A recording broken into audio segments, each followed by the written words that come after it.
In this video, I'll show you how to switch from Ubuntu to Windows 11 or 10. Firstly, use a USB drive with the Windows 10 installation media. If not prepared yet, just create it using Microsoft Media Creation tool.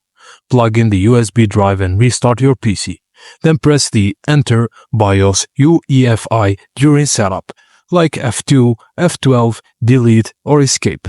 Navigate to boot options using the arrow keys and set the USB drive as the first boot priority. Save the changes and exit, usually by pressing F10. Your computer will boot from the USB drive and launch the Windows 10 installer. Now choose your language, time zone, and keyboard layout, then click Next. Click Install Now and enter your license key or select I don't have a product key to activate later. Select Custom Install Windows Only and delete all partitions related to Ubuntu to free up space. Double check that important data is backed up, as this step is irreversible. Select the unlocated space and click Next. The installer will automatically create new partitions for the Windows.